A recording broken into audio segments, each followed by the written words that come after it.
nominado sa linggong ito. Are you ready? Ready? Sisimulan natin sa mga Pinoy boys, Ivan at Angelo. Pero magsisimula ako kay Angelo. Dahil nga ba sa pagkakaligtas mo kagabi, kaya't iniisip ng iyong mga kasama na ayos lang na i-nominate ka sa linggong ito. Ivan, nagkaayos na ba kayo ng ibang mga housemates? O ginagamit pa rin nilang dahilan ng nangyari noong nakaraang linggo para i-nominate ka? Sa mga Pinoy boys, ang bilang ng mga nominado ay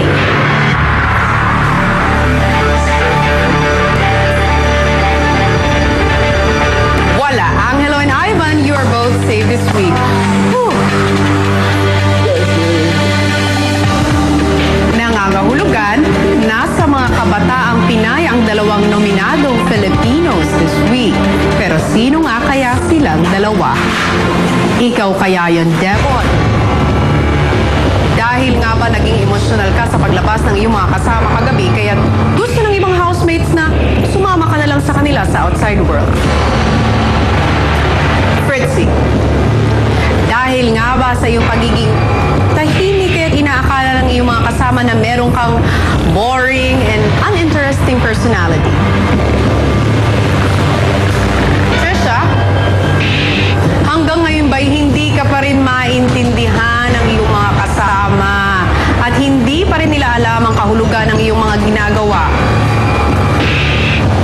Ang pangalan na aking babanggitin ay ang nag-iisang Pinay na ligtas sa linggong ito. Nangangahulugan, ang dalawang hindi mababanggit ang siyang mga nominadong Pinoy. You are safe this week.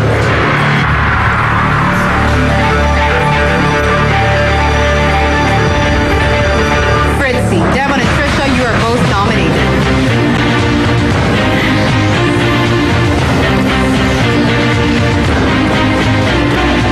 We will continue. Kilala na natin ang dalawang nominadong Pinoy.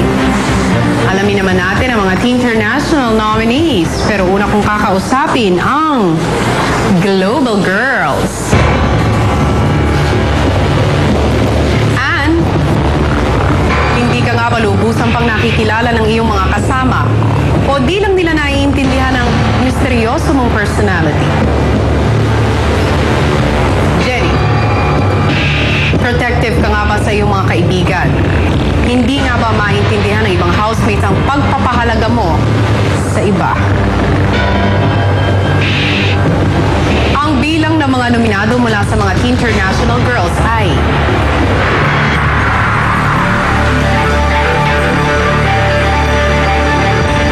isa. Ang pangalang aking babanggitin ay ang nanganganib na mapalabas ng bahay ni Kuya. Listen, because you are nominated this week.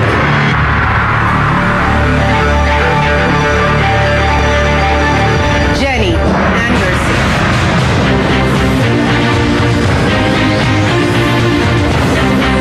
O, tumungo naman tayo ngayon sa mga international boys. Sa inyo magmumula ang kahuli-huli ang nominado sa linggong ito.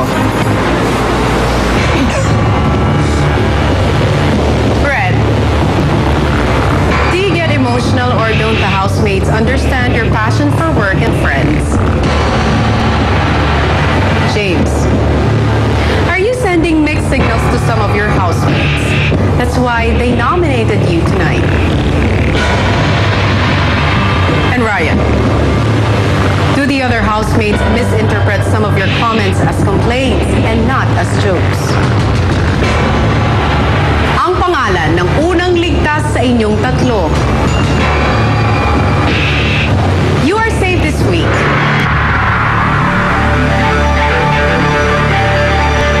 Ryan.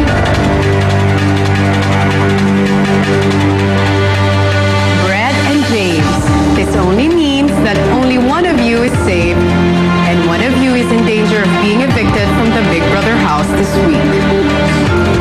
Ang pangalan ng huling nominado